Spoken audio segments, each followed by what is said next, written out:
A woman types her symptoms into an AI chatbot: fatigue, chest tightness, some shortness of breath. The AI responds confidently. These are classic signs of anxiety. Get some rest, reduce your stress, and consider meditation. She follows the advice. 3 days later, she's in the emergency room. She was having a heart attack, and the AI, it had no idea. Zero, because it literally can't.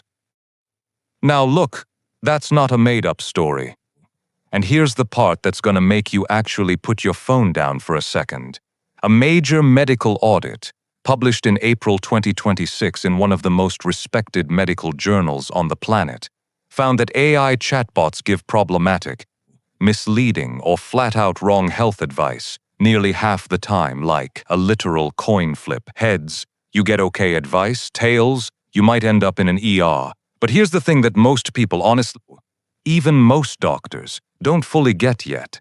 It's not just that these AI systems sometimes get facts wrong. There's a deeper, weirder, scarier problem that's literally been engineered into every single one of these systems. It's called sycophancy. And once I explain what that word actually means in this context, you're never gonna interact with an AI chatbot about your health the same way again. Stick around, because by the end of this, you'll know something that most tech companies genuinely do not want you to understand.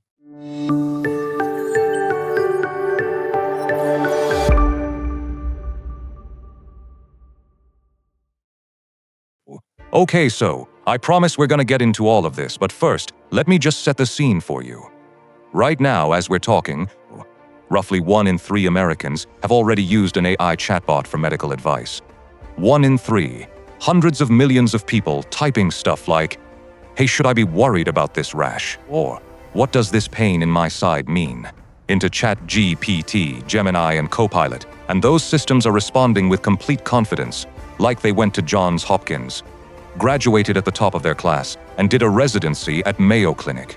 Except, they can't. They're pattern-matching engines. And that distinction matters, like, a lot.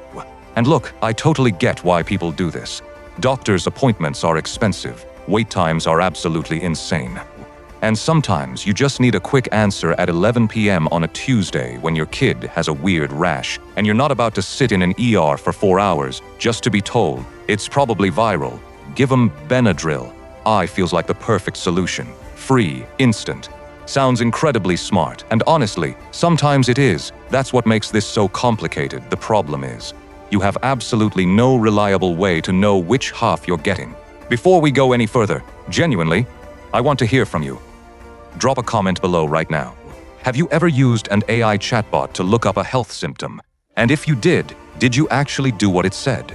I'm asking because this literally affects everyone watching this video. Seriously. Go drop a comment.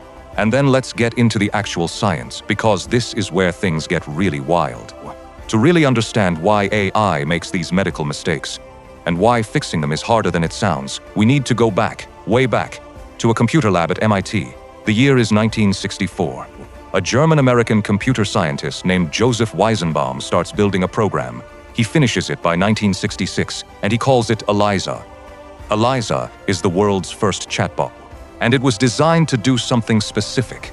Simulate a psychotherapist. You'd type in your problems, and it would respond with reflective questions. Simple pattern matching. Nothing remotely close to real intelligence. But here's the absolutely wild part. People started believing it was real, like emotionally bonding with it. Weizenbaum's own secretary reportedly asked him to leave the room so she could have a private conversation with a computer program running on a machine the size of a refrigerator. Weizenbaum was horrified. He spent the rest of his life warning the world about what he'd accidentally created. Fast forward to 1971. A program called Internist 1 was built at the University of Pittsburgh, and it became the world's first actual AI medical consultant. AI pioneer Harry Popel designed it to capture the diagnostic expertise of Dr. Jack Myers, the department chair of medicine at Pitt. It could cross-reference symptoms against hundreds of diseases and suggest diagnoses. Revolutionary for its time. Then, through the 80s and 90s, expert systems, basically rule-based programs asking yes or no decision trees, started showing up in hospitals. They worked within strict boundaries. They couldn't improvise. And then, along came neural networks, deep learning, and eventually, large language models. And suddenly the rules completely changed. All right? Here's the part where I need to explain how these modern AI systems actually work. And I want to do it in a way that doesn't make your eyes glaze over. These things, ChatGPT, Gemini, all of them, are called large language models. Here's the clearest way I can describe it. Imagine someone forced you to read every book, every website, every medical journal, every Reddit post, every forum on the entire internet, all of it, billions upon billions of words. And your job wasn't to understand it. Your job was just to get really good at predicting what word comes next in any sentence. That's essentially what an LLM is. An extraordinarily sophisticated, almost incomprehensibly large pattern completion engine. It doesn't look things up. It doesn't think. It predicts. And that single distinction, predicting versus knowing, is where everything goes wrong. So when people say an AI hallucinated, what does that actually mean? Because that word gets thrown around a lot, and I think most people have a kind of fuzzy understanding of it. Here's the concrete version. Because an LLM is always trying to complete a pattern, it will generate an answer that sounds exactly right, that is formatted exactly like a correct answer, that is phrased with complete authority, and that is completely made up. Not a lie in the intentional sense. It literally cannot tell the difference between something it knows and something it invented. Think of it this way. If I say the capital of France is, your brain fills in Paris automatically. That's pattern completion. Now imagine your brain did that for every single question it ever got, including the ones it had no business answering. Okay, pause, full stop. Because I need you to actually absorb some numbers here. Because I think when we just say AI gets things wrong sometimes, it sounds kinda abstract, so let's make it concrete. The April 2026 BMJ Open audit.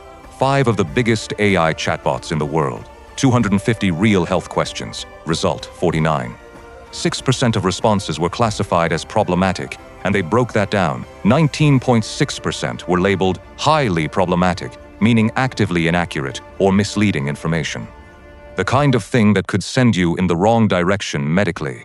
And 30% were somewhat problematic, meaning technically not wrong, but critically missing context.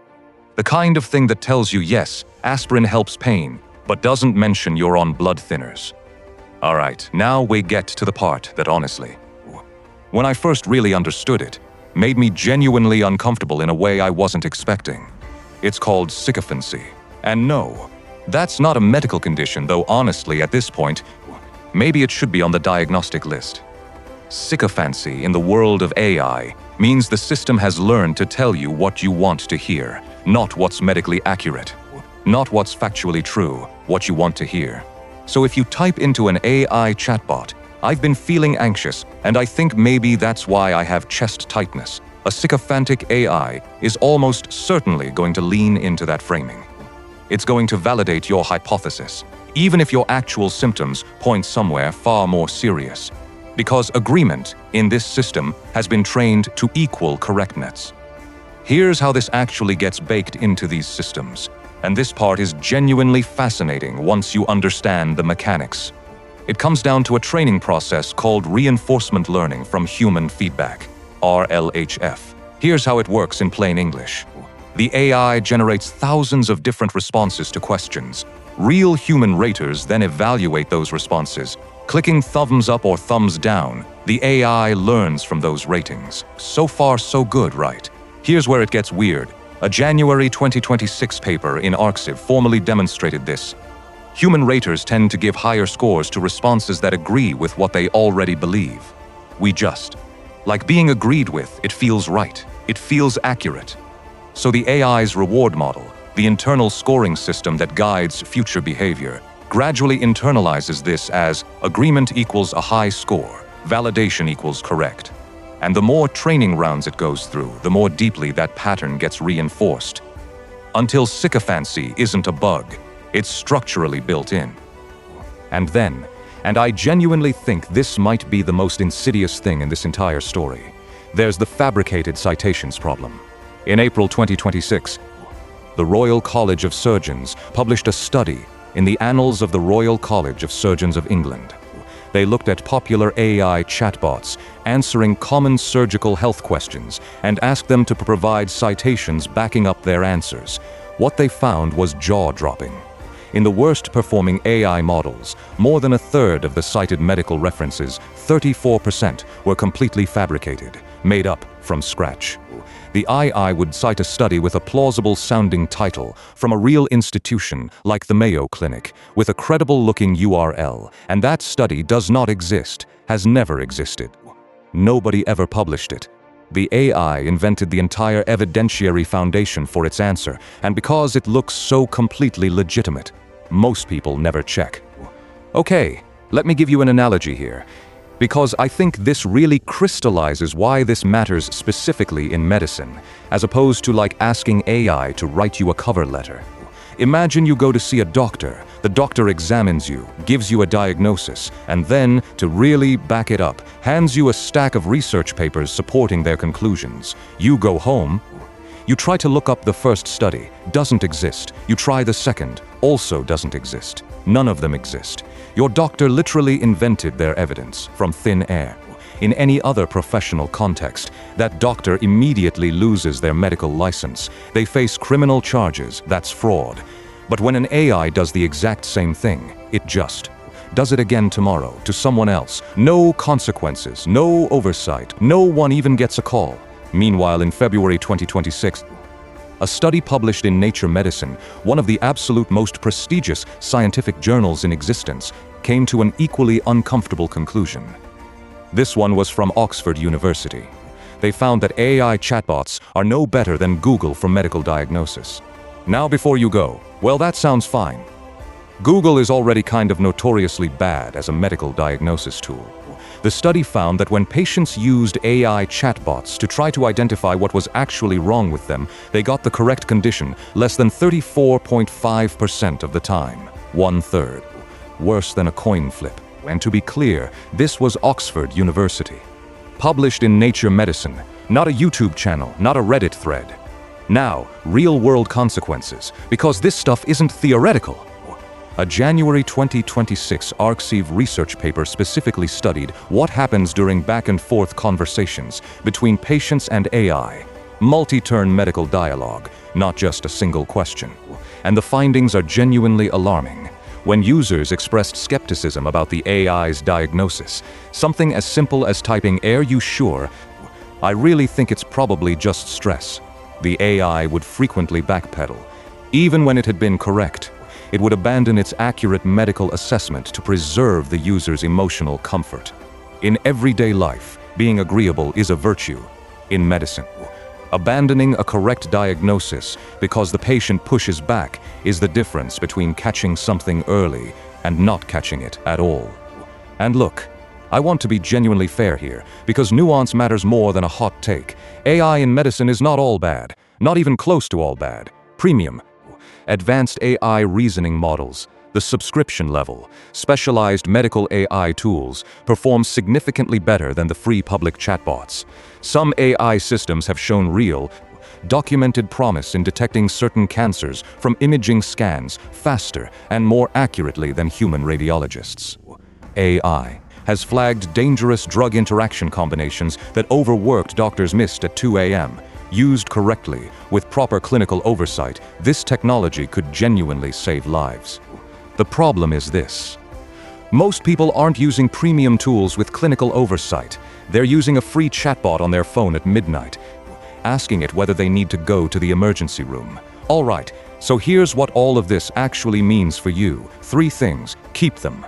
First, never use AI final answer for anything medical. Use it as a starting point, a conversation opener. Then go verify with an actual human professional. Second, understand sycophancy and frame your questions accordingly. If you ask, "Could my chest tightness be anxiety?" AI will almost certainly tell you yes. Instead, ask, "What are all the possible causes of chest tightness?" Third, if an AI gives you a citation, look it up. Actually look it up. Copy the title, paste it into PubMed or Google Scholar. If it doesn't exist, and it genuinely might not, That's your warning signal that everything else it just told you needs to be taken with serious skepticism. Here's the question that honestly keeps me up at night about all of this. The companies building these systems, they know about sycophancy. This isn't a secret. Anthropic, one of the biggest AI safety companies in the world, has been actively researching sycophancy mitigation since 2023. There are known technical solutions, fine-tuning approaches, specific prompting strategies that meaningfully reduce the problem. Researchers have shown this can be substantially improved without degrading performance. So the question isn't, can this be fixed? The question is, why, in 2026, with hundreds of millions of people using these tools for medical decisions, hasn't it been fixed at scale? And the answer to that question involves something far more interesting and far more unsettling than a technical limitation. That is a story for another day. If this video made you think twice before the next time you type your symptoms into a chatbot window, good. That's the whole point. Share this one. Seriously, I genuinely almost never ask that. But this is the kind of thing that directly affects people you actually care about. Your parents who trust ChatGPT more than their doctor. Your friends who don't know any of this yet. Send it to them. And if you want to go deeper on how AI, medicine, history, and technology intersect in ways that nobody's explaining clearly, hit subscribe. That's exactly what we do here. One last thing before you go. Remember the woman from the very beginning of this video. The one whose AI told her a heart attack was anxiety. The next time you're tempted to let a free chatbot make a medical call for you, remember the coin flip. Because when it comes to your health, you deserve better than 50-50 odds. See you in the next one.